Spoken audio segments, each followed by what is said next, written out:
A storm came through recently. Her name is Amy. She did a lot of damage, took down a lot of trees, and so I'm going to thank those trees for the service by making some bark flour. I'm excited.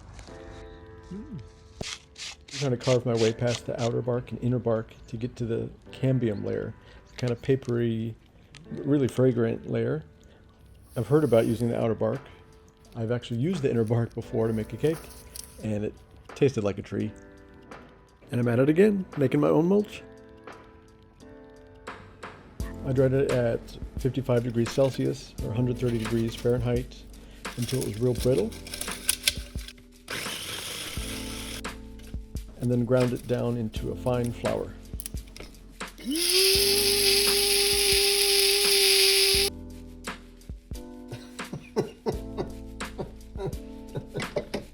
I just made sawdust.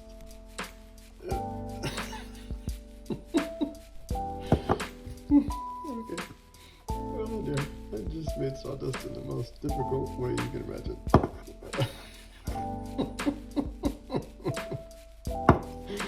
Okay.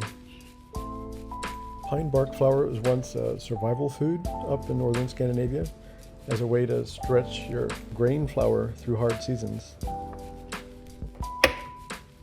Pine bark bread was a tradition, and now it's something I'm bringing back, connecting with that Nordic knowledge into a quick bread with this pine bark flour and some pine needles infused into the milk, and adding hazelnuts and mulberries to give it a little bit more flavor. I'm hoping they can balance out the woodiness, the sawdust in the bread.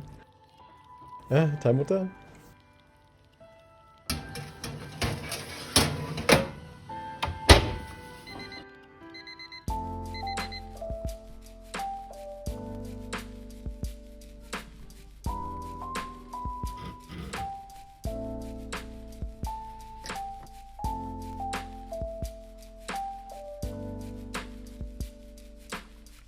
Please do.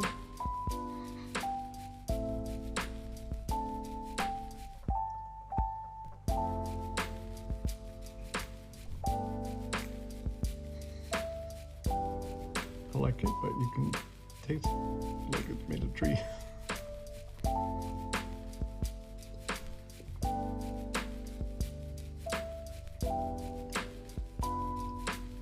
Tastes like wood.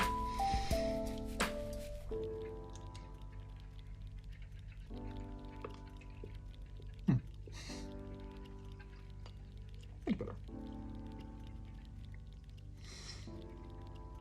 Doesn't make me dance, but it's not bad. I mean,